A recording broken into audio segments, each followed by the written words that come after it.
నమస్కారం. Big debate ప్రత్యేక చర్చా కార్యక్రమానికి స్వాగతం. సెప్టెంబర్ 3, 4, 5 తారీఖులు అంటే నిన్న, ఈరోజు, రేపు 3 రోజులు కూడా దావోస్లో, స్విట్జర్లాండ్లోని దావోస్లో గ్లోబల్ ఎస్ఎంఈ సమిట్ జరుగుతున్నది. ముఖ్యంగా చిన్న మధ్యతరహా పరిశ్రమలకు సంబంధించి అంతర్జాతీయంగా వాళ్ళ అనుభవాలని పోగేసుకోవటం, అలాగే ప్రభుత్వ విధానాల మీద, పాలసీస్ మీద, టెక్నాలజీ ట్రాన్స్ఫర్, నాలెడ్జ్ ట్రాన్స్ఫర్, ఇలా ఒక పెద్ద సమిట్ జరుగుతున్నది. ఆ సమిట్కి HMTV and Hans India media పార్ట్నర్గా ఉన్నారు. గత 3 రోజుల నుంచి హెచ్ఎంటీవీ దీన్ని విస్తృతంగా ప్రజల్లోకి తీసుకెళ్లే ప్రయత్నం చేస్తుంది. దేశ జీడిపిలో 30% కంట్రిబ్యూట్ చేస్తున్నటువంటి ఎస్ఎంఈలు, అలాగే దాదాపు 25 కోట్ల మందికి ఉద్యోగాలు కల్పిస్తున్నటువంటి రంగంగా మనం చూడాలి. అలాగే దేశం నుంచి వెళ్తున్నటువంటి ఎక్స్పోర్ట్స్లో దాదాపు 45% చిన్న మధ్యతరహా పరిశ్రమల నుంచే వస్తున్నది.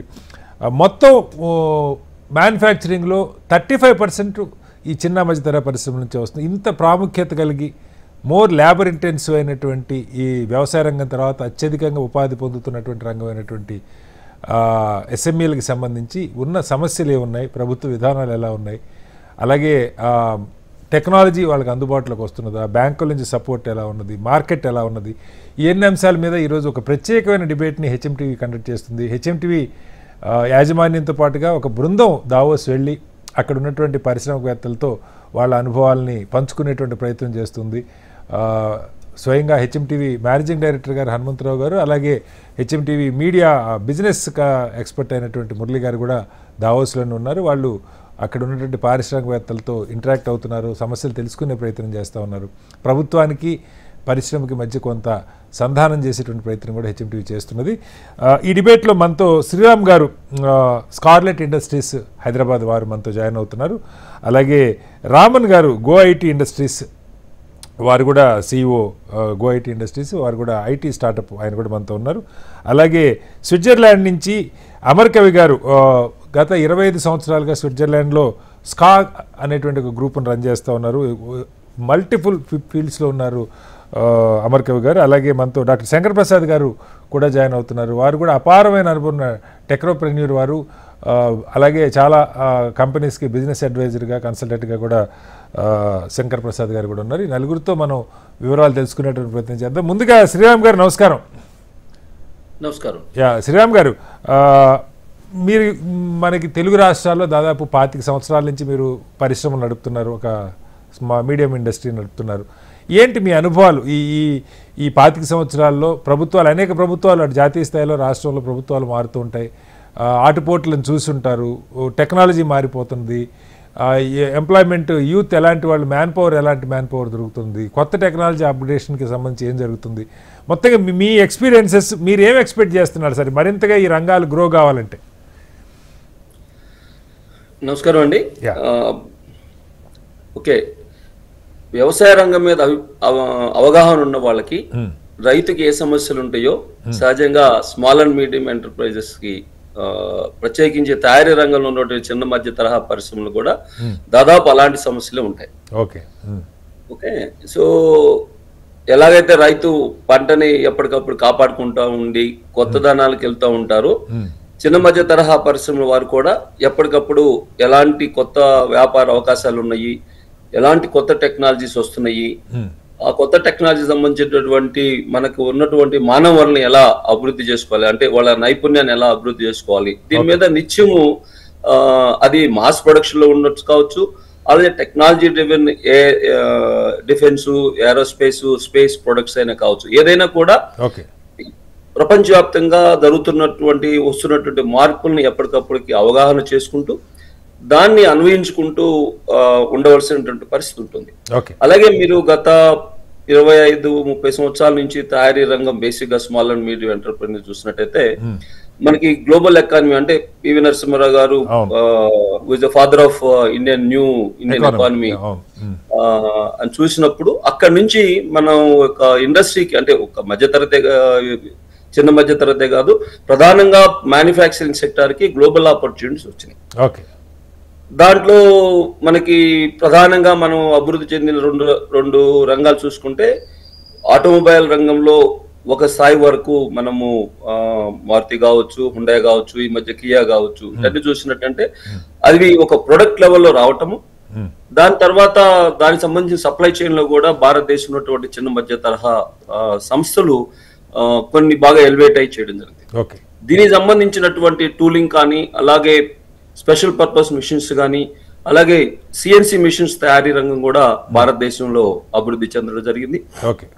అలాగే దీనికంటే ముందు ఎలక్ట్రానిక్ పరిశ్రమ మనకు కొంచెం ఒనిడా టీవీ అట్లా ఉన్నప్పుడు బాగానే ఉండేది.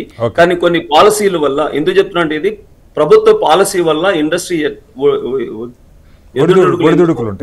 అంటే 80s లో తీసుకున్నటువంటి పాలసీల వల్ల చెన్నై, హైదరాబాదు, అలాగే గుజరాత్ లో ఉన్న ఎలక్ట్రానిక్ పరిశ్రమ మొత్తం కుదేలైపోయింది.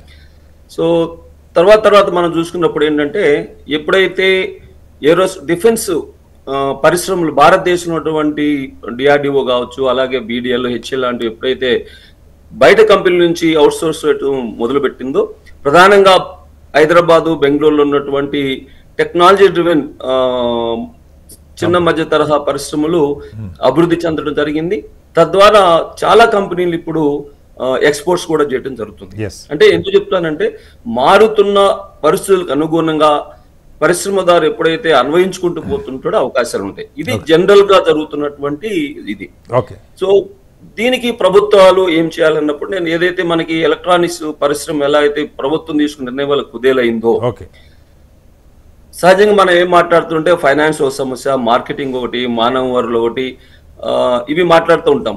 కానీ ప్రధానంగా ప్రత్యేకించి ఇండస్ట్రీ కానీ, ఇంకా ప్రత్యేకించి చిన్న మధ్య తరహా పరిశ్రమలు అభివృద్ధి చెందాలంటే ప్రభుత్వ సహకారము వీటన్నిటికి నుంచి కూడా ఇండియాలో ఉన్నటువంటి పరిశ్రమలు, పెద్ద పరిశ్రమలు ఎక్కువ వచ్చేటట్టు చూసి దానికి అనుసంధానమైనటువంటి సప్లై చైన్ మెకానిజం గనక డెవలప్ చేస్తే గానీ చిన్న మధ్య తరహా పరిశ్రమలు పెరగడానికి అవకాశం ఉంది. బేసిక్గా మీరంతా యాన్సిలరీస్ గా పనిచేస్తారు. పెద్ద కంపెనీ ఉంటే కానీ మీకు అవకాశాలు ఉండవు, అంతే కదా? మెయిన్ ప్రొడక్ట్స్ రావాలండి, అదే చెప్పేది. సో అది చూసినప్పుడు ఏంటంటే, మనకి ఈ ప్రభుత్వం తీసుకోవాలన్నటువంటి ఈ నిర్ణయాల మీద ప్రధానంగా ఆధారపడి ఉంటుంది. Okay, right sir. మళ్ళీ వస్తాను మీ దగ్గరికి శ్రీరామ్ గారు. రామన్ గారు, మీరు ఐటీ స్టార్టప్ రన్ చేస్తూ ఉన్నారు. ఇప్పుడు ఎలా అయితే శ్రీరామ్ గారు ఒక మ్యానుఫ్యాక్చరింగ్ యూనిట్ రన్ చేస్తున్నారు, మీరు ఒక ఐటీ స్టార్టప్. చాలా ఈ మధ్యకాలంలో మనం వింటున్నాం, చాలా కొత్త వినూత్నమైనటువంటి ఇన్నోవేటివ్ ఆలోచనతో ఐడియాస్ తోటి కంపెనీలు వస్తూ ఉన్నాయి, చిన్న ఐటీ స్టార్టప్స్. బట్ వాటికి ప్రభుత్వాలు చాలా చెప్తా ఉన్నాయి దేశవ్యాప్తంగా. మనకు కూడా ఇక్కడ టీ హబ్ ఉన్నది, చాలా సపోర్టింగ్ ఇస్తున్నారని చెప్తా ఉన్నారు. ఇంకా అంటే మీరు ఎదుర్కొంటున్నటువంటి ప్రాబ్లమ్స్ మార్కెట్కి సంబంధించిన కానీ లేదా ప్రభుత్వాలకు సంబంధించి కానీ ఏం చెప్తారు? రామన్ గారు సార్, మ్యూట్లో ఉన్నట్టున్నారు. రామన్ గారు ఒకసారి మాట్లాడండి. నమస్కారం, చెప్పండి రామన్ గారు. Yes, go head. Sriram garu చెప్పినట్టు స్మాల్ అండ్ మీడియం ఎంటర్ప్రైజెస్ కి ఉన్న ప్రాబ్లమ్స్ ఆల్మోస్ట్ అన్ని ఫీల్డ్స్ లలో సేమ్ మ్యాచ్ అవుతాయి. మెయిన్ అన్నిటికీ మూల కారణం అవుతుంది finance. Access to finance is the biggest problem.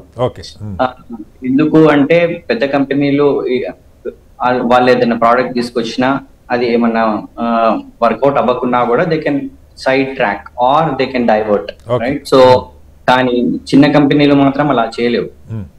Because they are just starting with an idea. ఒక ఐడియాతోనే స్టార్ట్ చేస్తారు, దాని తర్వాత అది పెద్దగా అవ్వాలి. కాబట్టి ఫైనాన్స్ అన్ని ఏ విషయమైనా మళ్ళీ ఫైనాన్స్ దగ్గరికే వస్తాయి మామూలు. అట్లాగే సెకండ్ థింగ్ ఏంటంటే మార్కెట్ యాక్సెస్, కాంపిటీషన్. మార్కెటింగ్ కి సెపరేట్ బడ్జెట్ కేటాయించడము, మనం చేసిన ప్రోడక్ట్ కూడా బయటికి లోపలికి వెళ్ళడము, అది చాలా ఇంపార్టెంట్. అది లేకపోతే సస్టైన్ అవ్వలేవు చిన్న కంపెనీస్. థర్డ్ నేను అనుకుంటాను ఐటీ సెక్టర్ లో మెయిన్ గా స్కిల్డ్ మ్యాన్ పవర్ కావాలండి.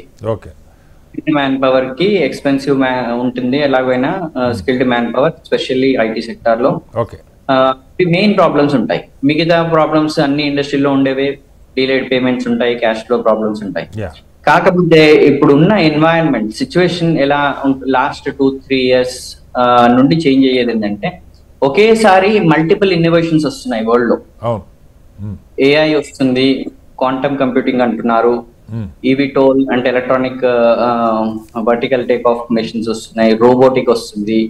అన్ని మూల కారణం AI is the base.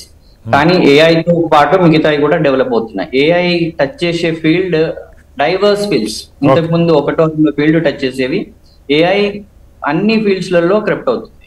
Second ఏంటంటే ఏఐ సాల్వ్ చేసే ప్రాబ్లమ్స్ 3 రకాల ప్రాబ్లమ్స్. ఒకటి రిసోర్స్ తక్కువ చేయొచ్చు, తక్కువ రిసోర్సెస్ తో ఎక్కువ పని చేయడం కుదురుతుంది ఏఐతో. సెకండ్ థింగ్ ఏంటంటే అక్యురసీ. ఏదైనా అప్లికేషన్ చేసినా కూడా అక్యురసీ డెవలప్ చేయడానికి ఏఐ చాలా పనికొస్తుంది. థర్డ్ ప్రాబ్లం ఏంటంటే ప్రాజెక్ట్స్ డెలివరీ టైం తగ్గిపోతుంది. ఇంతకు ముందు ఒక 1 year 2 years పడే టైం ఇప్పుడు ఒక 3 months ఆర్ 1 month లో అయిపోతుంది. దీని వల్ల అడ్వాంటేజెస్ వల్ల ఏమవుతుందంటే ఈ ఎస్ఎంఈస్ కి ఇది best time and adapt AI technology wherever it fits. అంతేనా? కరెక్ట్ అండి. ఖర్చు తగ్గుతుంది, ideas are converting into results with minimum.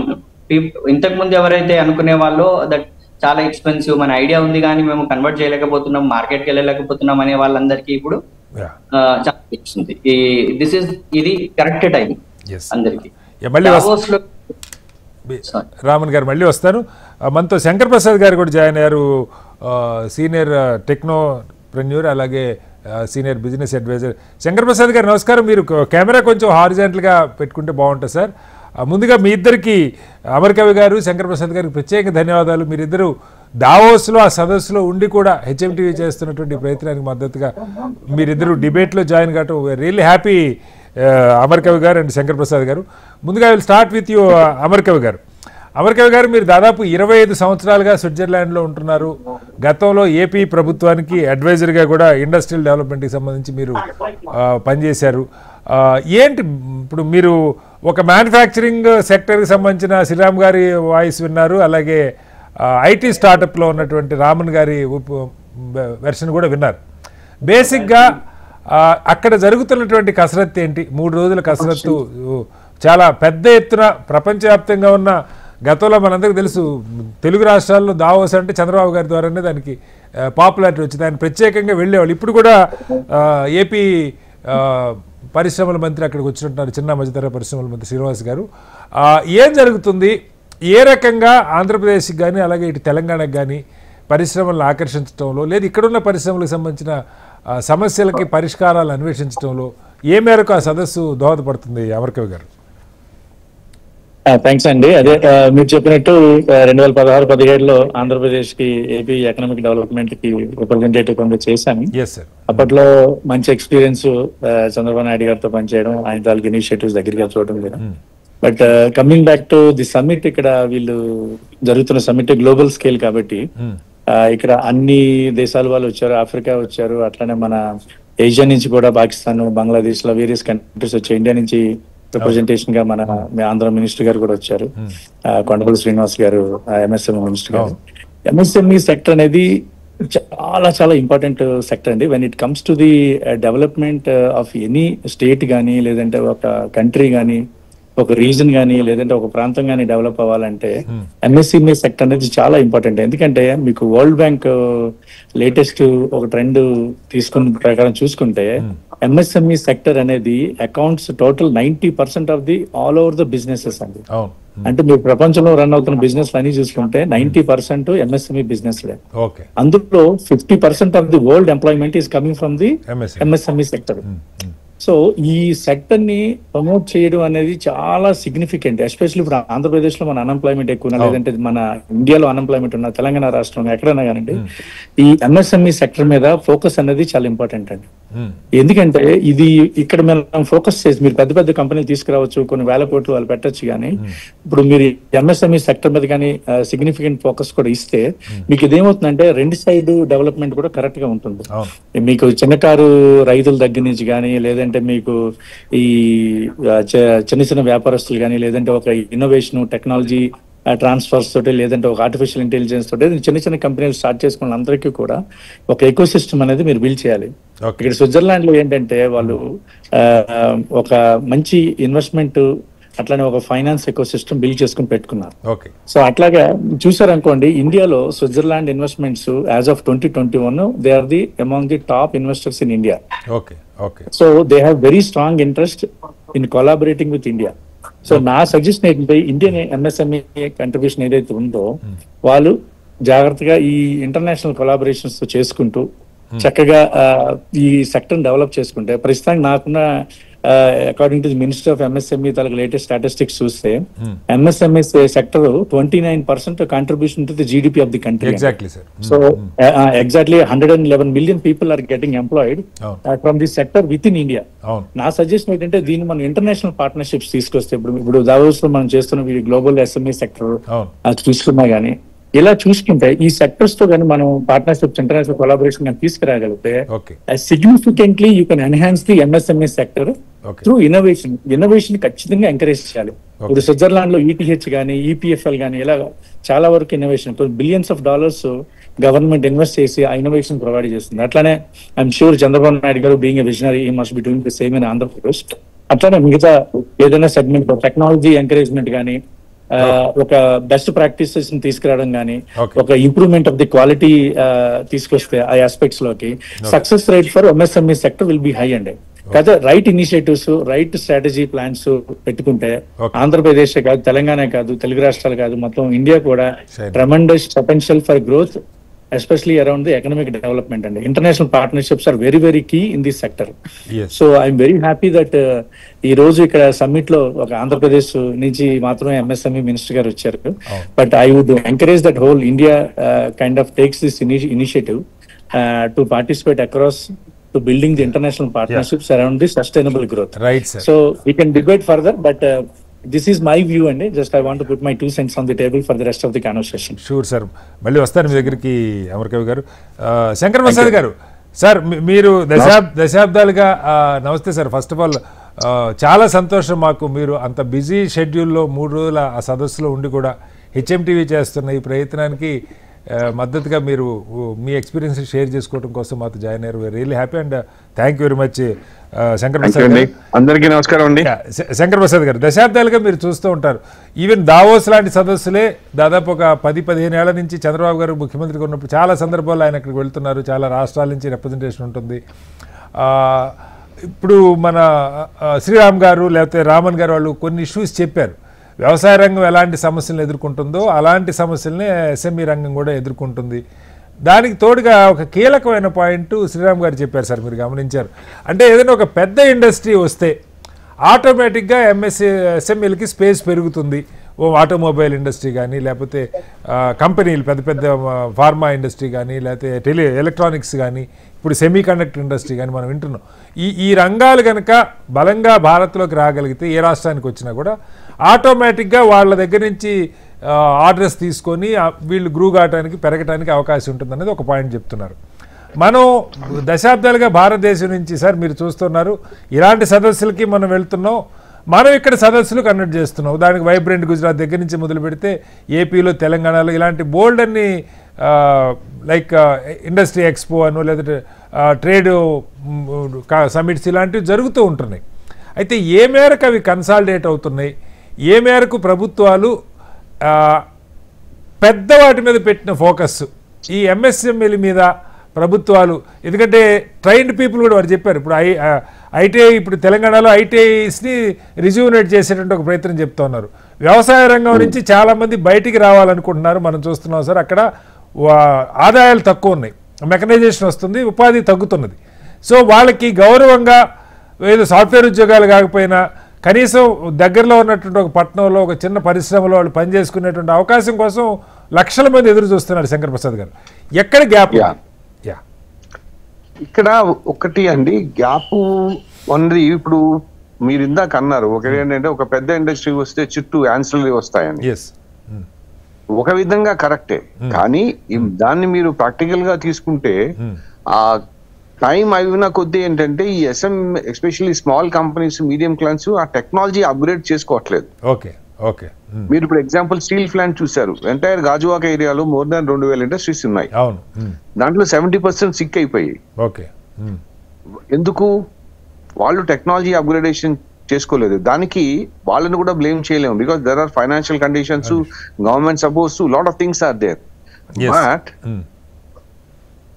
ఈ వాళ్ళకి స్టీల్ ప్లాంట్ కావాల్సిన మెటీరియల్, వాళ్ళకి కావాల్సిన రిక్వైర్మెంట్స్ అప్గ్రేడ్ అయ్యి క్వాలిటీ అప్గ్రేడ్ చేసుకోవడం వల్ల ఏమైందంటే బయట వాళ్ళు ఎంటర్ అయిపోయారు already, because we are not able to qualify there.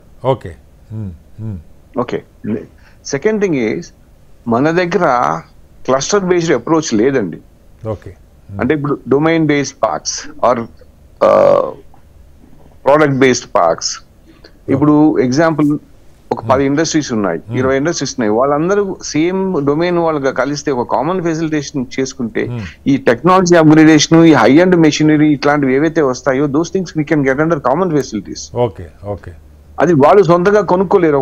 10 కోట్లు పెట్టి ఒక మిషన్ కొనుక్కోవాలంటే ఎస్ఎంఈకి పాసిబుల్ కాదు. So common facilities one thing is there. అది అందుకు అది బికాస్ ఆఫ్ వేరియస్ రీజన్ తెలంగాణను ఆంధ్రాలో ఆ కాన్సెప్ట్ మనం అడాప్ట్ చేసుకోలేదు, యూనిఫైడ్ స్టేట్ లో కానీ ఇప్పుడు కానీ. మీకు తమిళనాడులో దగ్గర దగ్గర 65 నుంచి 70 కామన్ ఫెసిలిటీస్ ఉంటే మన దగ్గర 3 ఉన్నాయి. Even Karnataka, Orissa is doing much more better.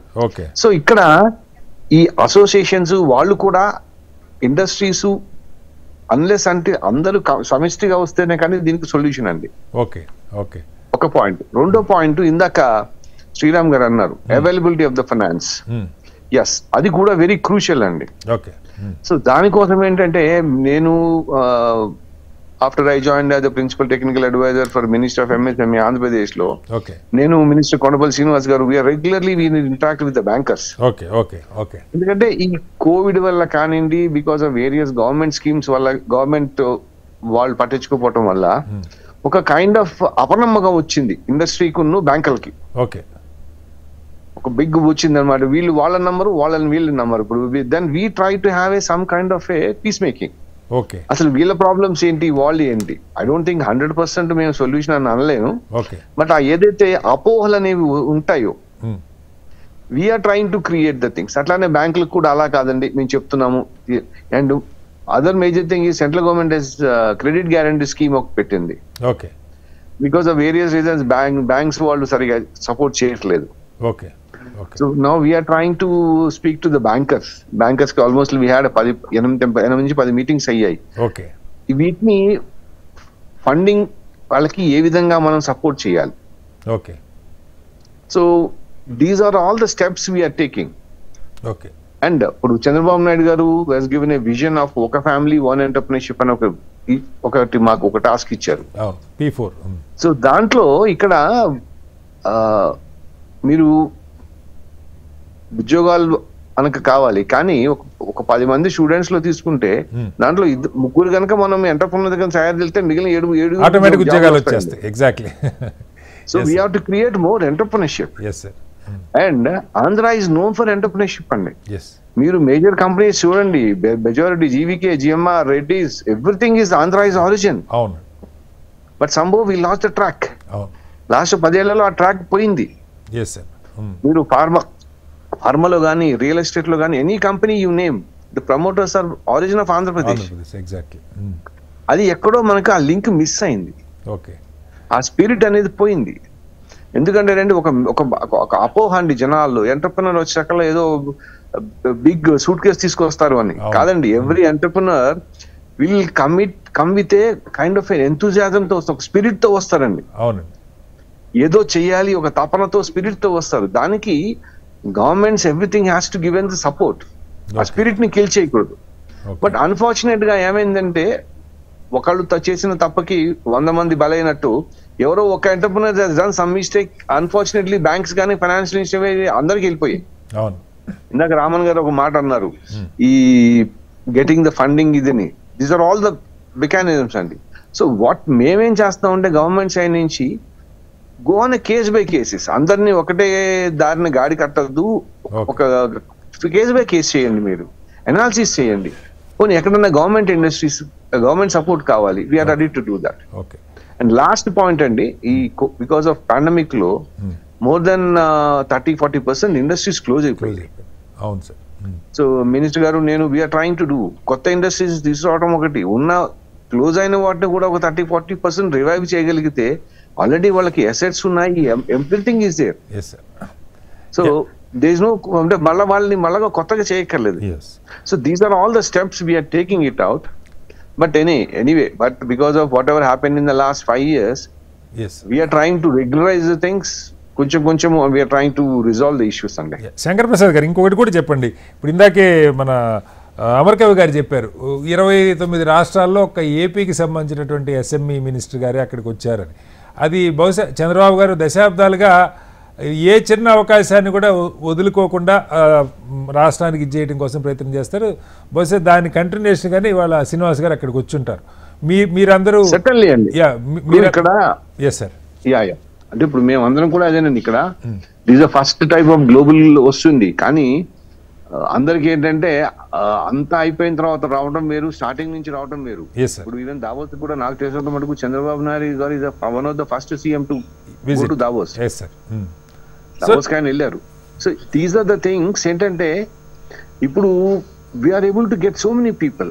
అసలు చిన్న వాళ్ళు ఎక్కడెక్కడ నుంచో వస్తున్నారు, different part of the countries నుంచి. Even you can believe people are coming from Africa, Pakistan, Bangladesh and even US, Canada, ఎక్కడెక్కడ నుంచి వచ్చారు. Which we didn't expected this thing. నేను ఒక అంటే ఈ ప్రోగ్రాము ఎంఎస్ఎంఈ కంపెనీస్ రన్ చేస్తున్న వాళ్ళు కూడా చూసే అవకాశం ఉంది శంకర్ ప్రసాద్ గారు. అంటే నిజంగా ఇలాంటి సమిట్స్ సరే ప్రభుత్వాలు మంత్రులు ఆ స్థాయిలో వెళ్ళే వాళ్ళు కొన్ని పాలసీస్ కోసం లేదు కొన్ని పెద్ద పరిశ్రమలు ఆకర్షించడం కోసం వెళ్తారు. కానీ చిన్న తరహా పరిశ్రమల వాళ్ళు, చిన్న మధ్యతరహా పరిశ్రమల వాళ్ళు ఇలాంటి వాటికి రావటం వల్ల, పార్టిసిపేట్ చేయటం వల్ల, ఇది ఒక్కటనే కాదు సరే పొద్దున చాలా చోట్ల ఢిల్లీలో జరుగుతుంటాయి, మన గతంలో దుబాయ్లో జరిగినాయి. ఇలాంటి వాటికి వెళ్ళి పార్టిసిపేట్ చేయటం వల్ల యాక్చువల్గా వాళ్ళు ఏం గెయిన్ చేస్తారు అంటే మీ ఎక్స్పీరియన్స్తో కొంచెం చెప్తారు. అంటే ఒకటి చెప్పండి, ప్రపంచం అనేది ఒక చిన్న పల్లెటూరు అండి. World is small village.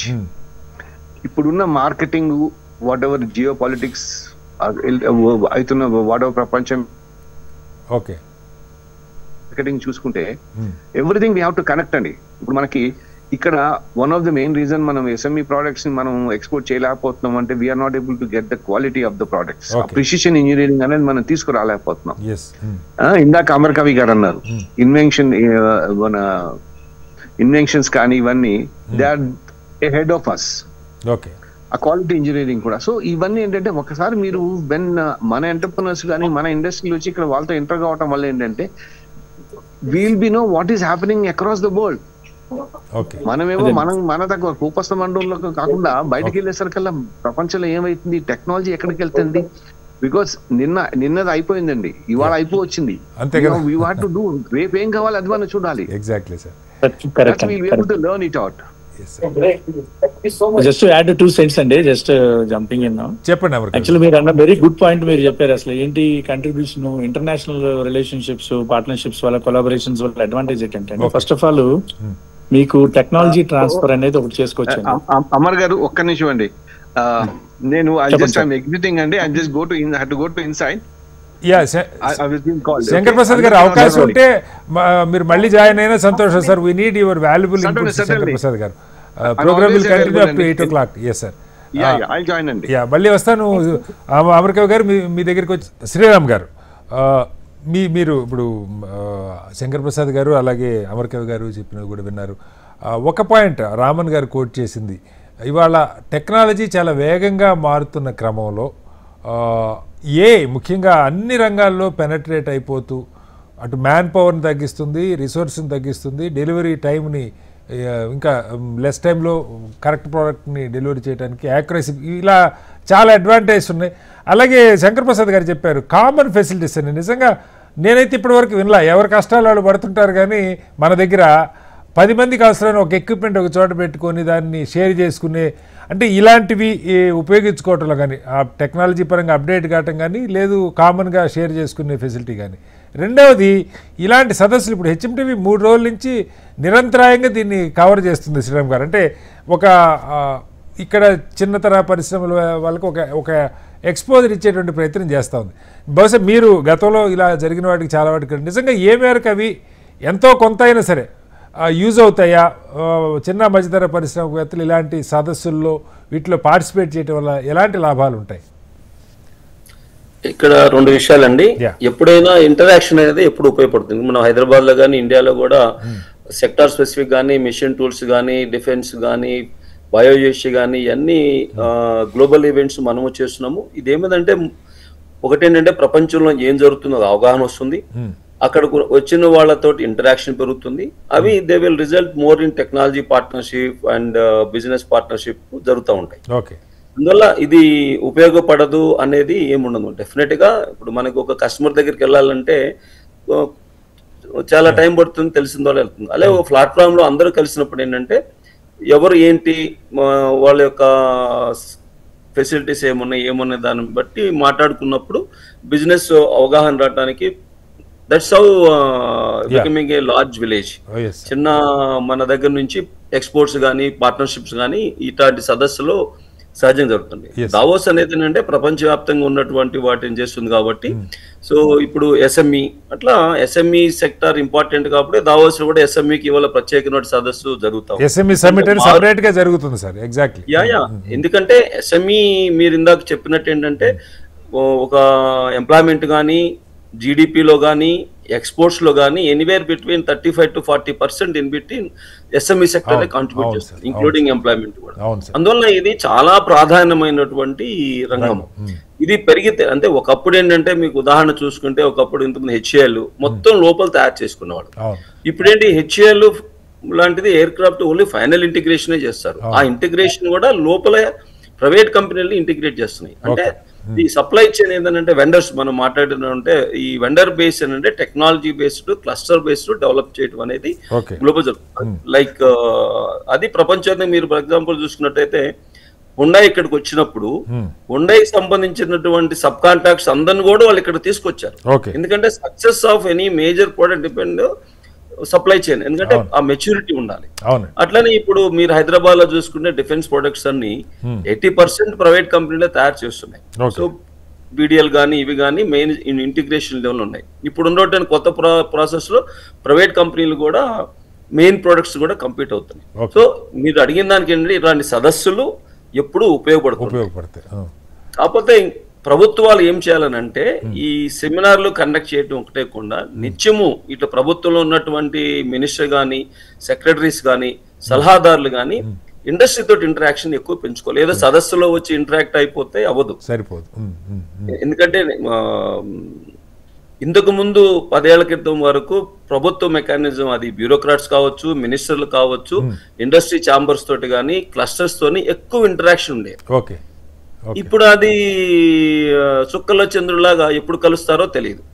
ఇవాళ ఒక మీటింగ్ అవుతుంది, తర్వాత even the lowest officer reach అవ్వాలన్నా కూడా చాలా కష్టమైపోతుంది. అంటే I'm telling very practically. Even AP కానీ తెలంగాణ రెండు రాష్ట్రాల్లో ఇండస్ట్రీస్ తోటి ఇంటరాక్ట్ అవుతుంటాం కాబట్టి దిస్ ఇస్ వాట్ ప్రభుత్వంలో ఉన్నటువంటి ప్రతినిధులు ఇవాళ ఆలోచన చేసుకోవాల్సింది ఏంటంటే day to day interview only seminar conduct చేసాము, పెద్ద పెద్ద కంపెనీలు ఎంటబడుతున్నాము, కానీ వాళ్ళు రావాలంటే ఇక్కడ ఉన్న ఎకో సిస్టమ్ ఉండాలి. Eco system is not just like మేము స్కిల్ డెవలప్మెంట్ సెంటర్ పెట్టాము ఇది పెట్టామంటే కాదు.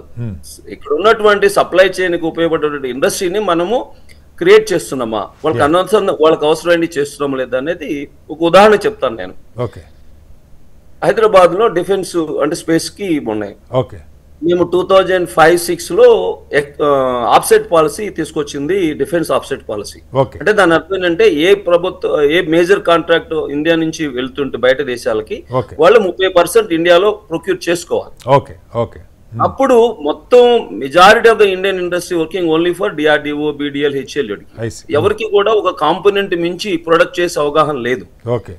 మేము స్ట్రగుల్ అవుతుంటే ఎవరు even including major companies, so-called major companies in India qualify అవ్వట్లేదు. అప్పుడు ఆలోచన ఏంటంటే అందరికీ కామన్ ఫెసిలిటీ కావాలని, అందరూ కలిసి సింక్రనైజ్ చేస్తే బాగుంటుంది అన్నప్పుడు మేము హైదరాబాద్ లో టాప్ కంపెనీస్ అన్ని దగ్గరకు వచ్చేసి ఆదిబట్లో ఏరోస్పేస్ పార్క్ ప్రమోట్ చేసాం.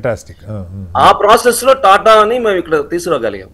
టాటా వచ్చింది కాబట్టి ఆదిబట్లో ఆ ఎకో సిస్టమ్ తొందరగా పికప్ అయింది. నేను చెప్పేది ఏంటంటే ఆ టాటా రాలేదనుకో డెవలప్ అయ్యేది, కానీ ఇంత ఫాస్ట్ గా అయ్యేది కాదు. దాన్ని చూసి హైదరాబాద్ లో ఎలక్ట్రానిక్స్ క్లస్టర్ వచ్చింది, హార్డ్వేర్ పార్క్ వచ్చింది, ఇప్పుడు కాంపోజిట్ పార్క్ వచ్చింది. తర్వాత గత 10 సంవత్సరాల్లో మనకి ఫుడ్ ప్రాసెసింగ్ సెపరేట్ పార్క్ ఉంది. మీకు తెలుసు 25 ఏళ్ల క్రితమే లేడీ ఎంటర్‌ప్రెన్యూర్ స్పెసిఫిక్ గా సెక్టర్ స్పెసిఫిక్ పెట్టారు. సో ఇది అవుతుంది. ఎక్కడైతే ప్రభుత్వము ఎక్కువ అంటే మేము డెవలప్ చేసామంటే కేవలం ఏదో మా ఇండస్ట్రీ కాదు, అప్పుడు కన్సర్న్ మినిస్టర్ కానీ కన్సర్న్ సెక్రటరీస్ కానీ మాకు హ్యాండ్ హోల్డ్ చేశారు. టాటా లాంటి కంపెనీకి వెళ్ళాలంటే అప్పుడు మేము చెప్పినంటేనే చీఫ్ మినిస్టర్ గారు రతన్ టాటా గారికి లెటర్ రాయటము, ఆ యాక్సెస్ మాకు ఉండేది, వాళ్ళు తీయది. ఇప్పుడు నా ఎక్స్పీరియన్స్ ఓకే, ప్రభుత్వానికి ఇంటెన్షన్ ఉన్నాయండి, చంద్రబాబు నాయుడు గారు కానీ ఇక్కడ ఉన్న చీఫ్ మినిస్టర్ కానీ, బికాజ్ ఈ the champion all the success stories. ఇక్కడ ఫార్మా కానీ బయోటెక్నాలజీ కానీ ఈవెన్ స్మాల్ క్లస్టర్స్ కానీ ఐటీ సెక్టర్ కానీ ఇప్పుడు అక్కడ క్వాంటమ్ అన్ని ఈ హ్యాస్ దట్. బట్ కాకపోతే అంటే ఆయన is to a high now, కింద ఉన్నట్టు మెకానిజం ఇంటరాక్ట్ చేయాల్సిన దాని మీద పెరిగితే, because is a champion creating this. Even భారతదేశంలో ఇన్ఫ్రాస్ట్రక్చర్ డెవలప్ అవడానికి అది రోడ్ కావచ్చు ఇది కావచ్చు ఏదైనా కూడా వీ హ్యావ్ డన్ ఇట్. కానీ ఇప్పుడు మారుతున్న ప్రపంచంలో మారుతున్నటువంటి జియో పొలిటికల్ సిచ్యుయేషన్ లో ఇప్పుడు ఉన్నటువంటి మార్పులు అంటే మనకి గ్లోబలైజేషన్ అయిన తర్వాత ఎర్లీ 90s లో ఇప్పుడు బహుశా భారతదేశ తయారీ రంగానికి 4వ అవకాశం అండి ఇప్పుడు జరుగుతున్నటువంటి మార్పుల దృష్ట్యా. అందులో ప్రధానంగా మనకి 4-5 సెక్టర్లు ఉన్నాయి. పెరుగుతున్న జనాభాకు అనుగుణంగా అంటే ఇప్పుడు మనకు 1.4 కోట్లు, తొందరలో 150 కోట్లు అవుతాము. వీళ్ళందరికీ ఫుడ్ కావాలి. ఫుడ్ కావాలంటే ప్రొడక్టివ్ గా మనం ల్యాండ్ బ్యాంక్ తీసుకొని టెక్నాలజీస్ కొని agricultural productivity then agriculture related production manufacturing మనం వెళ్ళాలి. అది చేసుకున్నప్పుడు అంటే అగ్రికల్చర్ ఇన్ఫ్రాస్ట్రక్చర్ సేలోస్ కావచ్చు, దానికి గ్యాడ్గెట్స్ కావచ్చు, కొత్త యంత్ర సామాగ్రి అంటే అది ఒక పెద్ద మేజర్ సెక్టర్. తర్వాత నెక్స్ట్ వాల్యుయేషన్ అంటే గ్రోత్ ఇంజిన్స్ లో అగ్రేరియన్ కాంట్రిబ్యూషన్ తర్వాత మీకు ఉండేది ఇండస్ట్రీ. ఇండస్ట్రీలో మనకి కొత్తగా వస్తున్నాయి కనుక మీరు స్థూలంగా చూస్తే we are focusing more on semiconductor. Semiconductor very important because ఇప్పుడు జరుగుతున్నటువంటి మిత్రులు రామన్ చెప్పినట్టు ఏఐ కానీ సైబర్ సెక్యూరిటీ అని క్వాంటమ్ మాట్లాడుతున్నప్పుడు అన్లెస్ అంటే మనకు ఉన్నటువంటి చిప్ డిజైన్ ఉంటే తప్ప సైబర్ సెక్యూరిటీ లాంటిది మనం ప్రొటెక్ట్ చేసుకోలేము. కాకపోతే దాని బేస్ మీద పెద్ద అవకాశం ఏంటంటే ఎలక్ట్రానిక్స్ మ్యానుఫ్యాక్చరింగ్ ఇండియాకి is going to the biggest manufacturing opportunity. దాని మీద మనం ప్రభుత్వాలు ఇండస్ట్రీ ఫోకస్ చేయాల్సిన అవసరం చాలా ఉంది. ఇంకా చాలా చేయాలి మీరు అన్నట్టుగా దానిలో ఆ రంగంలో మరింత ఎక్కువ ఫోకస్ చేయాలి. అంటే ఇప్పుడు ఆయిల్ ఒక విధంగా అడ్రస్ చేస్తాం అండర్ ఆత్మ నిర్భర్ భారత్ ఏదైతే కేంద్ర ప్రభుత్వం కానీ ఇప్పుడు మన తెలుగు 2 రాష్ట్రాలకు కూడా మనం అంటే మన రాష్ట్రాల గురించి మాట్లాడుతున్నాం కాబట్టి మనకి ఇక్కడ ఆల్రెడీ ఎలక్ట్రానిక్ క్లస్టర్స్ ఉన్నాయి. అక్కడ చంద్రబాబు నాయుడు గారు కూడా కారిడార్స్ కింద ఎలక్ట్రానిక్స్ అంతకుముందే తిరుపతిలో ఎలక్ట్రానిక్స్ మ్యానుఫ్యాక్చరింగ్ పెట్టారు. The strategy was good which I have contributed by paper. Amaravati నుంచి towards Tirupati and Anantapur connecting Hyderabad via Kurnool and all, it's going to be the major manufacturing hub for electronics, defense and aerospace and auto sector. Right sir, మళ్ళీ వస్తాను sir మీ దగ్గర. కానీ తోడు మనకి food products food processing industries కూడా develop చేసుకోవాలి. ఎందుకంటే 2 రాష్ట్రాల్లో కూడా అగ్రికల్చర్ ప్రొడక్ట్స్ అలాగే సీ బేస్డ్ ప్రొడక్ట్స్ బాగా విపరీతంగా వస్తున్నాయి. ఇప్పుడు మనకి టారిఫ్ మార్చినందువల్ల రొయ్యలు ఎలాగా ఇబ్బంది పడుతున్నాం. రొయ్యలు మనం ఏం చేస్తున్నాం, రొయ్యలు ఎక్స్పోర్ట్ చేస్తున్నాం. కానీ రొయ్యలు ప్రాసెసింగ్ యూనిట్స్ కనుక పెడితే వీ హ్యావ్ యూరోప్ నుంచి అలాగే చైనా నుంచి వాల్యుయేషన్ చాలా ఉంటుంది. మనము ఓవర్ సప్లై చేస్తాం కానీ స్టీల్ చేయం. సో బేసిక్ వనరుల నుంచి వాల్యూ అడిషన్ చేయటం అనేది మనకు మొదలు పెట్టుకున్నట్టయితే దాని మీద లోకల్ ఇండస్ట్రీ ఎక్కువ పడుతుంది. బయట నుంచి మేజర్ ఇండస్ట్రీస్ ఎట్లా ఇన్వైట్ చేస్తున్నామో లోకల్ మధ్య తరహా పరిస్థితులు వీటన్నిటిని కూడా పండదు. ఈ మధ్యకాలం నేను చూస్తున్నాను ఫార్మా బాగా ఉంది. ఈ మధ్యకాలంలో 2 ప్రభుత్వాలు కూడా లోకల్ ఇండస్ట్రీ తోటి ఇంటరాక్షన్ తగ్గించారండి. అంటే మీ మోర్ ఎందుకు చెప్తున్నానంటే ఆల్రెడీ చేసిన సిస్టమే మనం ప్రభుత్వం యొక్క సహకారంతో అట్లాగే ప్రభుత్వం ఉన్నటువంటి పెద్ద కంపెనీల వల్లే స్మాల్ అండ్ మీడియం ఇండస్ట్రీ పెరుగుతుంది. ఇప్పుడున్నటువంటి మారుతున్నటువంటి పరిస్థితుల్లో ఈ టెక్నాలజీ అబ్జర్వ్ చేసి ముందుకెళ్లాలంటే ప్రభుత్వాలు ఇంకెక్కువ లోకల్ ఇండస్ట్రీ ఇంటరాక్షన్ పెంచుకోవాలనేది. రైట్ సార్, మళ్ళీ వస్తాను శ్రీరామ్ గారు మీ దగ్గరికి. రామన్ గారు, మీరు చెప్పిన ఒక ఐటీ స్టార్ట్అప్ మీరు రన్ చేస్తున్నారు. ఇప్పుడు మ్యానుఫ్యాక్చరింగ్ ఇండస్ట్రీ అంటే మనం బ్యాంకులు ఏదో ఎక్విప్మెంట్ హైపోథికేట్ చేసుకొని లోన్స్ ఇస్తాయి, లేదు వాళ్ళకి ఒక స్పేస్ అక్కడ క్యాంపస్ ఇవన్నీ సెజ్ల్లో ఇట్లాంటి చోట ఉంటాయి. ఇవన్నీ కొంత ఎస్టాబ్లిష్డ్ నామ్స్ ఉన్నాయి. మనకి ఈ మధ్యకాలంలో బాగా మీరు ఇందాక కూడా మీరు ఫస్ట్ చెప్పిన ఛాలెంజే యాక్సెస్ టు ఫైనాన్స్. అంటే ఏంటి, ప్రభుత్వాలు చాలా పథకాలు పెడుతున్నారు, మేక్ ఇన్ ఇండియా అంటూ ఉన్నారు, స్టార్టప్స్, ఇంక్యుబేటర్స్, ఇవన్నీ మనం వింటూ ఉన్నాం. కానీ యాక్చువల్గా ప్రాక్టికల్గా ఆన్ గ్రౌండ్ మీరు చూస్తూ ఉన్నారు. స్టిల్ ఇంకా ఇప్పుడు ఏదైతే ఇప్పుడు శ్రీరామ్ గారు చెప్పారు, ఛాలెంజెస్ గతంలో లాగా ఇంటరాక్షన్ లేదు, ప్రభుత్వాలు కొంత తగ్గించారు, మరింత ఫోకస్ పెట్టి మా ఛాంబర్స్తో మాట్లాడితే చాలా వేగంగా అభివృద్ధి చెందడానికి అవకాశం. ముఖ్యంగా ఇప్పుడు ఏపీ లాంటి రాష్ట్రాల్లో మరింతగా అక్కడ పనిచేయగలిగిన నైపుణ్యం ఉన్న ఎంటర్ప్రెన్యూరల్ స్కిల్స్ ఉన్న వాళ్ళు బోల్డ్ మంది ఉన్నారు. వాళ్ళకి అవకాశాలు మళ్ళీ హైదరాబాదు, బెంగళూరు, చెన్నైయో కాకుండా అక్కడే బిల్డ్ చేసుకోవడానికి ఇప్పుడు ఐటీ స్టార్టప్స్ కూడా మనం వింటూ ఉన్నాం. వైజాగ్, అలాగే కొన్ని చోట్ల ప్రయత్నాలు జరుగుతాయి, అమరావతి ఇలాంటి చోట్ల ప్రయత్నాలు జరుగుతున్నాయి. ఏంటి మీ ఎక్స్పీరియన్సెస్ రామన్ గారు? ఓకే, చెప్పండి. సో ఈ స్కిల్ డెవలప్మెంట్ ఏదైతే ఉందండి, అది కింద వరకు వెళ్ళాలి అంటే యాక్సెస్ టు ఫైనాన్స్ కూడా కరెక్ట్ గా రావాలి అంటే ఫస్ట్ అసలు స్కిల్ డెవలప్మెంట్ ఫస్ట్ ఏదైనా కొత్త టెక్నాలజీ వచ్చినప్పుడు అది స్కూల్స్ నుంచి స్టార్ట్ చేయాలండి. అంటే ఇంజనీరింగ్ కాలేజ్ లో కూడా మీరు చూసుంటారు, ఇంతకు ముందు మేము చదువుకునేప్పుడు 4 కేటగిరీలు ఉండేవి: computer science, electronics, mechanical and civil. Computer science లోనే ఒక 5 కేటగిరీస్ వచ్చి ఉంటాయి. ఏ వచ్చిందండి, IT, data sciences, block chain, అలా వచ్చింది. అయితే గవర్నమెంట్ తరఫు నుంచి ఏం చేయాలి అంటే they have to look at what is coming. Quantum అనేది పెట్టారు వ్యాలీ చంద్రబాబు నాయుడు గారు. అది it's a very innovative and first in India. First అది క్వాంటమ్ కంప్యూటింగ్ వచ్చేది ఇంకా కొన్ని రోజులు ఉన్నా కూడా ఇప్పటి నుంచే పునాది ఏదో అది వేస్తున్నారు. అది మనం ఎక్కువ ఫోకస్ చేయాలి. హెచ్ఎంటీవీ దాని మీద ప్రత్యేకంగా ఒక డిబేట్ కండక్ట్ చేసాం సార్.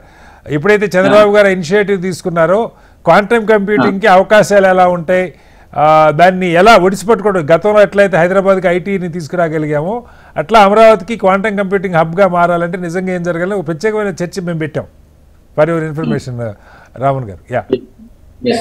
అలాగే క్వాంటమ్ అండ్ ఐటీ అనే కాకుండా వేరే జినోమిక్స్ లో కూడా, జినోమిక్స్ వ్యాలీ, శాండియాగోలో అక్కడ కొత్త కొత్త స్టార్టప్స్ వస్తున్నాయి. మెడిసిన్ అంతా చేంజ్ అయిపోతుంది. ఒట్టి డాక్టర్ ఒక ప్రిస్క్రిప్షన్ ఇవ్వలేడు ఫ్యూచర్ లో. ఏఐ ఇంటెలిజెన్స్ ఇంజనీర్ కూడా డాక్టర్ తో పనిచేయాల్సి వస్తుంది. అలా వచ్చే చేంజెస్ ని ముందే పసిగట్టి అక్కడ ఇప్పుడు good thing for India, all the chief ministers, almost most of the chief ministers are tech savvy. And వాళ్ళకి ఏంటంటే వాళ్ళ అడ్వైజర్స్ కూడా కరెక్ట్ గా చూస్ చేసుకుంటున్నారు. So we are very good. If all over the world if you see, America ఇంకా Israel అట్లాంటి 2-3 దేశాలు already technologically advanced ఉన్నాయి. కానీ తర్వాత వచ్చేది ఇండియానే అవుతుంది next. India stock is growing and we have technology. So for IT startups, what we need from government is more conferences and things like IT Hub, where we can collaborate. And more than that, what maakem kavalsi vastundi ante we need some involvement in the government projects also, or from the initiative stages. Okay. మళ్ళీ వస్తాను మీ దగ్గరికి. అమర్ కవి గారు, hello Amar కవి గారు. చెప్పండి sir. నిజంగా మీరు శంకర్ ప్రసాద్ గారు అలాగే కొండపల్లి శ్రీనివాస్ గారు ముగ్గురు త్రయం అక్కడ ఉండి ఆంధ్రప్రదేశ్కి బలమైనటువంటి పరిశ్రమలు తీసుకొచ్చేటువంటి ప్రయత్నం చేస్తున్నారు. హెచ్ఎంటీవీ దీన్ని వీలైనంత ముందుకు తీసుకెళ్లే ప్రయత్నం చేస్తుంది ఈ ఇనిషియేటివ్ని. అయితే ఇప్పుడు మీరు ఇద్దరి ప్రాబ్లమ్స్ విన్నారు. అంటే వీటికి సొల్యూషన్స్ ప్రభుత్వాలు, ఇప్పుడు ఏపీలో అయితే ఆల్మోస్ట్ సింగిల్ విండో కాదు, అసలు మీరు రండి, ఏది కావాలంటే అది అడగండి, చేస్తా ఉన్న దగ్గర ప్రభుత్వం ఉన్నది ఏపీకి సంబంధించి. సో ఈ సదస్సు ద్వారా ప్రధానంగా ఏపీకి ఏం జరిగే అవకాశం ఉంది, మీ అందరి ఇన్వాల్వ్మెంట్తో ఏ రంగాల మీద ఎక్కువ ఫోకస్ చేస్తూ ఉన్నారు, కొంచెం మాతో షేర్ చేసుకుంటారు. సార్ బేసికల్ గా అది పోతారండి మన శ్రీరామ్ గారు, రామన్ గారు చాలా వ్యాలిడ్ పాయింట్స్. ఎందుకంటే they actually expressed exactly the clear problems, అంటే మనకి కింద జరుగుతున్న సమస్యలు ఏంటండి. కాకపోతే ఇక్కడ international point of view, for example contributions of Switzerland మీరు అడిగారు ఎట్లా చేయొచ్చు. ఒకటి మీకు ఇక్కడ టెక్నాలజీ ట్రాన్స్ఫర్ అనేది చాలా ఇంపార్టెంట్ అండి. ఎందుకంటే స్విట్జర్లాండ్ మీకు ఇప్పుడు ఇన్నోవేషన్ కి, టెక్నాలజీకి చాలా అడ్వాన్స్డ్ గా వీళ్ళు అన్ని సెక్టర్స్ లో ఉన్నారు. ఎస్పెషలీ వీళ్ళు ఏంటంటే మ్యానుఫ్యాక్చరింగ్ లో చాలా ప్రెసిషన్ గా ఉంటారు. అట్లా ఫార్మస్యూటికల్స్ కానీ, మీరు ఇప్పుడు ఐటీలో కానీ, R&Dలో కూడా చాలా ఎక్కువ ఇన్వెస్ట్మెంట్స్ అయ్యి ఇక్కడ స్విస్ అది చేస్తూ ఉంటారు. అట్లా అంటే ఇక్కడ ఇన్వెస్ట్మెంట్ చేసి ఇంత అడ్వాన్స్డ్ గా ఉన్న టెక్నాలజీని మనం ఆంధ్రప్రదేశ్ లాంటి స్టేట్ కానీ, లేదంటే తెలంగాణ కానీ, మిగతా రాష్ట్రాలు ఎవరైనా ఇప్పుడు ఎటువంటి లీడర్షిప్ ఉన్నా కూడా దీన్ని కానీ మనం కొలాబరేట్ చేసుకోగలిగితే, మన R&D ఏదైతే ఇప్పుడు ఇంక్యుబేషన్ సెంటర్స్ అంటాం, వీటికి కానీ మనం కొలాబరేషన్ చేసుకోగలిగితే మనకి న్యాచురల్ గా బెనిఫిట్ ఉంటుంది. అంటే మనం ఇప్పుడు తిరిగి మన ప్రభుత్వాలు పెద్ద పెద్ద ఇన్వెస్ట్మెంట్లు చేయాలి, మళ్ళీ మనం ఇవన్నీ చేయకుండా ఇంటర్నేషనల్ పార్ట్నర్షిప్స్ తో మనకు వచ్చే మేజర్ అడ్వాంటేజ్ అంటే వాళ్ళు ఆల్రెడీ ఇన్వెస్ట్ చేస్తున్నారు బిలియన్స్ ఆఫ్ డాలర్స్. ఇప్పుడు మనం ఆ కొలాబరేషన్ చేసుకుని ఒక R&D లాంటిది సెంటర్స్ మనం అటాచ్ చేసుకుంటే మన ఆంధ్రప్రదేశ్ కానీ, తెలంగాణ కానీ MSME సెక్టర్ సిగ్నిఫికెంట్ గా మనకి బెనిఫిట్ పొందుతుంది. As well as productivity, quality కూడా ఇంప్రూవ్ అవుతుందండి. ఇది ఒకటి నేను అనుకున్నా. రెండోది డిజిటలైజేషన్ అనేది చాలా ఇంపార్టెంట్ అండి. ఇప్పుడు మీరు ఎందుకంటే ఇప్పుడు కోవిడ్ టైంలో మనం ఇప్పుడు పేటిఎం అని, లేదంటే ఇట్లా రకరకాలు ఫోన్ పేలు అని, ఇలా చాలా రకరకాలు వచ్చింది. డిజిటలైజేషన్ ద్వారా ఈ SME మార్కెట్ చాలా అడ్వాన్స్డ్ గా బెనిఫిట్ తీసుకున్నది. అంతకుముందు మీకు క్యాష్ క్రంచ్ వచ్చినప్పుడు కూడా e commerce platforms, digital payment solutions కానీ, సప్లై చైన్ ఎస్పెషల్లీ మీకు అగ్రిటెక్ ఇట్లా రైతులు కానీ, చిన్నకారు SME సెక్టర్ లో బాగా ఉపయోగపడ్డది. అలాగే మన ఇప్పుడు రామన్ గారు చెప్పినట్టు యాక్సెస్ టు ఫైనాన్స్ అనేది చాలా కాంప్లికేటెడ్ సబ్జెక్ట్. ఇప్పుడు this is good in case if we have a funding, right? If we have a funding to do it, this is well and good. కానీ ఇప్పుడు ఈ యాక్సెస్ టు ఫైనాన్సింగ్ అనేది ఎట్లా వస్తుంది? Either investments ద్వారా రావాలి, లేదంటే మైక్రో ఫైనాన్సింగ్ అనే గవర్నమెంట్స్ చేయాలి. So investments, banks investment finance institutions provide చేయాలంటే వాళ్ళు ఈ ఆపర్చునిటీని చూసుకొని ఆ ఇంటర్నేషనల్ ప్రాజెక్ట్స్ కానీ, లేదంటే ఇక్కడ మీరు పెట్టుకుని కొలాబరేషన్స్, లోకల్ కొలాబరేషన్స్ కానీ ఆ సపోర్ట్ మెకానిజం బిల్డ్ చేస్తే capital based MSME sector Andhra Pradesh లో బిల్డ్ చేయొచ్చు. ఫెసిలిటేషన్ మనం ఎక్స్పాన్షన్ చేసుకుంటూ, ఇన్నోవేషన్ ని ఇంటిగ్రేట్ చేసుకుంటూ చూపిస్తే ఆటోమేటిక్ గా ఈ ఇంటర్నేషనల్ ఇన్వెస్ట్మెంట్స్ కానీ, అంటే ఫర్ ఎగ్జాంపుల్ ఫండ్స్ అట్రాక్ట్ చేయగలుగుతాం. రెండోది ఏం చేయొచ్చు అంటే ఈ గ్లోబల్ MSME సెక్టర్ లో మైక్రో ఫైనాన్సింగ్ ఉందండి. అంటే ఓన్లీ ఇండియాలో మైక్రో ఫైనాన్సింగ్ అంటే మన కోఆపరేటివ్ బ్యాంక్స్ చేస్తున్నారు. ఈ మోడల్స్ పక్కన పెడితే ఈ మైక్రో ఫైనాన్సింగ్ మోడల్స్ కొన్ని ఉన్నాయి ఇంటర్నేషనల్ ప్లాట్ఫామ్ లో. ఆ మైక్రో ఫైనాన్షియల్ ప్రోగ్రామ్ ఈ ప్లాట్ఫామ్ కానీ మన మోడల్స్ కానీ మనం ట్యాప్ చేయగలిగితే that can cater local entrepreneurs by improving access to international financing for small businesses. ఇది ఒక రెండో ఏరియా అండి. ఈ రెండింటిని చేయకుండా మనం, అంటే మన Indian government already I think they doing quiet lot. అది మన చంద్రబాబు నాయుడు గారైనా, లేదంటే ఇంతకుముందు మన ప్రభుత్వాలైనా, జగన్ గారైనా, లేదంటే మన రేవంత్ రెడ్డి గారైనా ఫ్రమ్ తెలంగాణ కానీ, అంతకుముందు కేసీఆర్ గానీ, ఎవరైనా కానీ, I think they will all have an understanding of farmers. Farmers అనేది మనకి బ్యాక్ బోన్ లేకపోతే, అగ్రిటెక్ అనేది లోపలికి వెళ్ళకపోతే ఈ ఫార్మింగ్ అగ్రో ప్రొడక్ట్స్ లోకి we will not be able to do it అండి. ఫర్ ఎగ్జాంపుల్ మన శ్రీరామ్ గారు చెప్పినట్టు ఫుడ్ ప్రాసెసింగ్ అన్నారు. నేను I will give you a simple example. Food processing we are talking about from vegetables అన్న మిగతా ఈ రైతులు తీసుకొస్తుందని చెప్పాను. కానీ ఇంకోటి మీకు మోస్ట్ ఇంపార్టెంట్, మన సీ మీద వెళ్ళే ఫిషర్మెన్స్ ఉంటారు. ఫిషర్మెన్స్ వాళ్ళు చాలా ఫిష్ ప్రోడక్ట్ తీసుకొస్తారు. వాళ్ళు 1 week 10 days they will be on the sea. ఇప్పుడు ఆ సీ మీద వెళ్తున్నప్పుడు వాళ్ళు ఎంతో ఫిష్ క్యాచ్ చేస్తారు, కానీ they don't have a mechanism to store that 1 week 10 days shore కి వచ్చే లోపు వాళ్ళు ఫిష్ పాడవద్దని నమ్మకం ఏంటండి. So they don't have these boats that are equipped to actually preserve the fish not spoiling for 10 days 15 days 2 weeks అనుకుంటే 1 week అనగా. So ఇట్లాంటి బేసిక్ ఇన్ఫ్రాస్ట్రక్చర్ ఫెసిలిటీస్ అనేది మనం వాళ్ళకి ప్రొవైడ్ చేయాలి. ఆ ప్రొవైడ్ చేసి వాళ్ళకి సబ్సిడైజ్డ్ బోట్స్ ఇవ్వడము, subsidised technology in the boats provide చేయడము, అట్లకి అవన్నీ కూడా మనం చూసుకోలేదు. చూసుకోకపోతే మీరు క్వాలిటీ అష్యూరెన్స్ అనేది మీరు high quality standards in MSME sector లో ఎక్స్పోర్ట్స్ కి ఇలాంటి వాటికి వెళ్ళాలంటే we need to maintain high quality standards. Maintain అండి. ఇప్పుడు మీరు చెరువులు ఉన్నాయంటే చేసేస్తారు, బట్ సముద్రంలోకి వెళ్తున్న చిన్నకారు ఫిషర్మెన్స్ ఎట్లా చేస్తారు? ఇప్పుడు మనం ఇప్పుడు సాగర్మాల అని చెప్పి ఎన్నో సీ పోర్ట్స్ బిల్డ్ చేస్తున్నారు. పాపం మన ఫిషర్మెన్ అంతా బాగానే ఏపీకి అయితే చంద్రబాబు గారు చెబుతున్నారు ప్రతి 50 కిలోమీటర్లకి ఒక పోర్టే వచ్చేలా ప్రయత్నం చేస్తామని చెప్తున్నారు. చేస్తారండి, ఆయన విజనరీ లీడర్ కాబట్టి డెఫినెట్లీ ఆయన చేస్తారు. అది మనకి 974 కిలోమీటర్ స్ట్రెచ్ ఉంది. మనకి biggest asset for Andhra Pradesh is our sea. ఆ సీ ఉంది కాబట్టి ఇప్పుడు ఆ సీని మనం అడాప్ట్ చేసుకుంటూ ఆ ప్రాక్టీసెస్ ని మనం quality standards, high quality standards కి ఇంక్రీజ్ చేస్తూ మన ఫిషర్మెన్స్ కి ట్రైనింగ్ ఇస్తూ వాళ్ళకి కావాల్సిన ఎక్సలెంట్ టెక్నాలజీ ఈ ఇన్ఫ్రాస్ట్రక్చర్ ప్రొవైడ్ చేస్తూ అప్పుడు మనం మంచి బెస్ట్ ప్రాక్టీసెస్ తీసుకొస్తే మనం obviously we will Boost the competitiveness కదా. ఇప్పుడు అమెరికా వాడు టారిఫ్స్ పెంచితే మనం యూరోప్ లో మనకి ప్రాబ్లం ఉంది. America is one country out of many countries కదా. మనం మిగతా ప్రపంచం మనం ఎక్స్పోర్ట్ చేసి మనం ఎక్స్పోర్ట్ డైవర్సిఫికేషన్ మీద ఫోకస్ చేస్తున్నాం. ఒక రకంగా ఒక సమస్య నుంచి ఒక గొప్ప పరిష్కారాన్ని అవకాశాన్ని ఎత్తుకుంటున్నాం.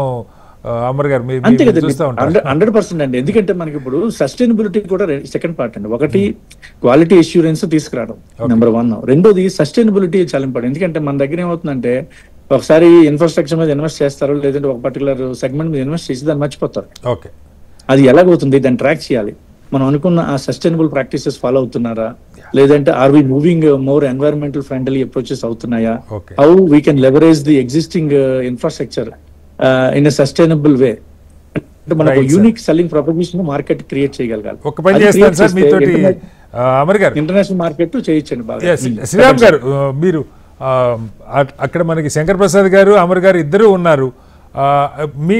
మీకేమన్నా సందేహాలు ఉన్నాయా శ్రీరామ్ గారు? అంటే ఎలా చేస్తే బాగుంటుంది, మీ సజెషన్స్ కానీ అమర్ గారికి, అలాగే వాళ్ళకి అంటే ఏం చేస్తే బాగుంటుంది? ఇంకా మీరేమన్నా if you want to ask anything you can ask Sriram garu. అంటే ఫర్ డెకేడ్స్ మనం చేసుకుంటూ వెళ్తున్నాం. ఇప్పుడు అమర్ కవి గారు కూడా అండర్స్టాండ్, ఇప్పుడు మేము చెప్పిన దానికి ఆయన చాలా వరకు వచ్చారు. సో టెక్నాలజీ ఇంక్యుబేషన్, మా group has done more than a dozen technology incubation and supplying. I think now I am doing 2 technology incubation. The few homegrown technology, one is of foreign collaborations. కొన్ని సెక్టార్లో ఇవి నడుస్తున్నాయండి. అట్లాగే మనకి e commerce లో కానీ ఇప్పుడు ఏఐలో కానీ all young budding silicon valleys వచ్చి ఇండియాలో చేస్తున్నారు. ఆ టెక్నాలజీ వెళ్ళిన దగ్గర మన ఫైనాన్స్ కూడా ఇన్వెస్ట్మెంట్స్ వస్తున్నాయి. ఫర్ ఎగ్జాంపుల్ హైదరాబాద్ లోనే Skyroot. So that doing very extraordinary product development ఉండాలి. అంటే it's not that we are not doing it, but దానికి ఏంటంటే ఈ ఎకో సిస్టమ్ ఉన్న దగ్గర అవి నడుస్తూ ఉన్నాయి. ద బేసిక్ ఏంటంటే నేను చెప్పుకొచ్చేది ఏంటంటే ఈ క్లస్టర్ స్పెసిఫిక్ ఇవన్నీ చేసుకుంటూ వెళ్ళేటప్పుడు unless until the government hand hold చేయాలనేది అమర్ కవి గారు కూడా క్లియర్ గా చెప్పుకొచ్చారు. ఫర్ ఎగ్జాంపుల్ ఫిషర్మెన్ కానీ రైతులకు కానీ ఇప్పుడు వాళ్ళు కష్టపడి పని చేయగలరు, దాన్ని కన్వర్ట్ చేసుకొని వాల్యూ అడిషన్ కింద చేయగలిగినది it's a government should focus. That's what Chandrababu Naidu garu చాలా రంగాల్లో అట్లాంటి అందిపుచ్చుకొని తీసుకొచ్చారు, ఇప్పుడు కూడా చేస్తున్నారు, అందులో డౌటే లేదు.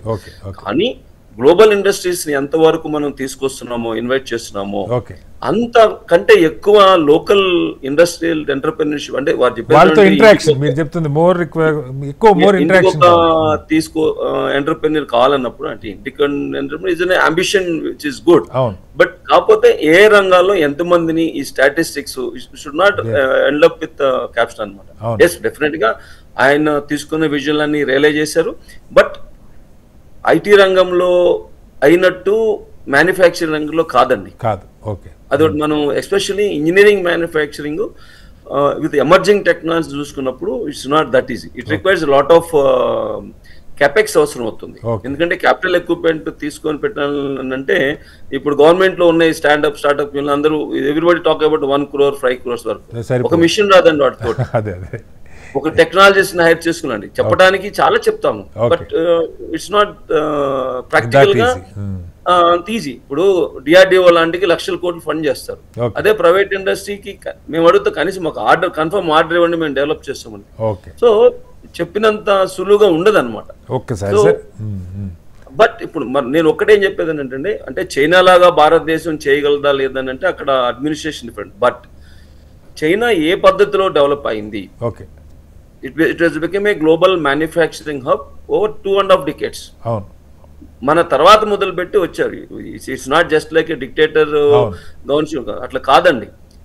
ఆ పేరు మీద పెట్టి మనం వెనకాడికి వేస్తున్నాం కాదు, దాని మీద ఫోకస్ పెట్టి కొన్ని మోడల్స్ అక్కడ తీసుకున్నాయి మనం గనక అడాప్ట్ చేసుకోకపోతే ఏదైతే మనకి ఇప్పుడు మ్యానుఫ్యాక్చరింగ్ జీడిపి మ్యానుఫ్యాక్చరింగ్ 15% నుంచి 25% కనుక తీసుకురానప్పుడు ఇప్పుడు ఉన్నటువంటి జియో పాలిటిక్స్ రంగంలోను అట్లాగే మనం we are talking about more export but Indian consumption itself is భారతదేశంలో ఉన్నటువంటి ప్రజలు కూడా వాళ్ళ అంబిషన్స్ లివింగ్ స్టాండర్డ్స్ ఇవన్నీ పెరుగుతున్నాయి. So Indian consumption itself is మనం తయారీ రంగంలో దేని చూస్తున్నా కూడా మనకి 55 to 60% ఇండియన్ కన్జంప్షన్ మన దగ్గర కన్జ్యూమ్ అయిపోతుంది వాస్తవంగా. మనం ఇంకా పెరిగే మీరు అంతేందుకండి మీరు if you see Saudi Arabia గత 15 సంవత్సరాల్లో మీరు కనుక అబ్జర్వ్ చేస్తే ఎడార్ అనుకున్న దాంట్లో సౌదీ లాంటి దేశంలో మ్యానుఫ్యాక్చరింగ్ హైటెక్ ప్రొడక్ట్ మ్యానుఫ్యాక్చరింగ్ చాలా డెవలప్ అయింది.